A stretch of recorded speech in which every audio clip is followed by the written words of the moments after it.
Sub championship 2026 ঢাকায় অনুষ্ঠিত হচ্ছে।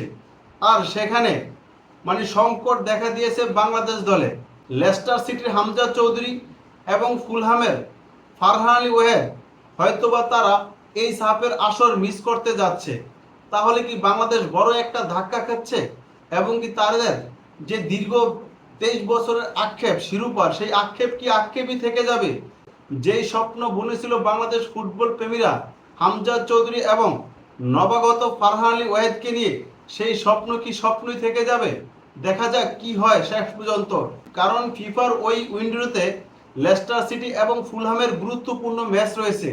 যদি লেস্টার সিটি ফারহান আলী ওয়াহেদকে না ছাড়ে তাহলে কিন্তু বাফুফের কোনো জোর জবরদস্তি করতে পারবে না। কারণ সারা বছর ক্লাব তাদের ভরণ পোষণ থেকে ইত্যাদি দায়িত্ব নেয়। সেক্ষেত্রে বাফুফে চাইলেই জোর প্রয়োগ করতে পারবে না এবং কি এরকম কোনো কমিটমেন্ট নেই যে ক্লাবের খেলা রেখে জাতীয় দলে খেলার জন্য। অনেকে হয়তোবা বলতে পারেন যে ক্লাবের আগে দেশ, কিন্তু না, এটা ফুটবল এর নিয়মে এবং ক্লাবের থেকে পারমিশন নিয়ে কিন্তু আপনার এগাতে হবে। এবং কি ফিফার উইন্ডোতে এজন্য ফ্রেন্ডলি ম্যাচ রাখা হয়, যেন ওই সময় যেন এক দেশ অন্য দেশের সাথে খেলতে পারে।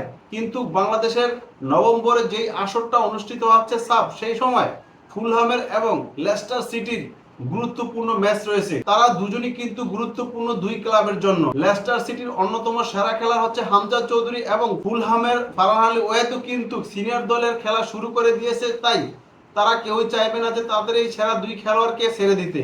তবে বাংলাদেশ কিন্তু পিছিয়ে থাকবে না, কারণ বাংলাদেশের তাদের ব্যাকআপ লাইন নিয়ে কিন্তু এগাতে হবে। কারণ বাংলাদেশ শুধু যে ফারহান আলী ওয়াহেদ এবং কি হামজা চৌধুরীর উপর ডিপেন্ড করে থাকে, তাহলে 2030 বা 34-এর বিশ্বকাপ খেলার সেই স্বপ্ন কিন্তু স্বপ্নই থেকে যাবে।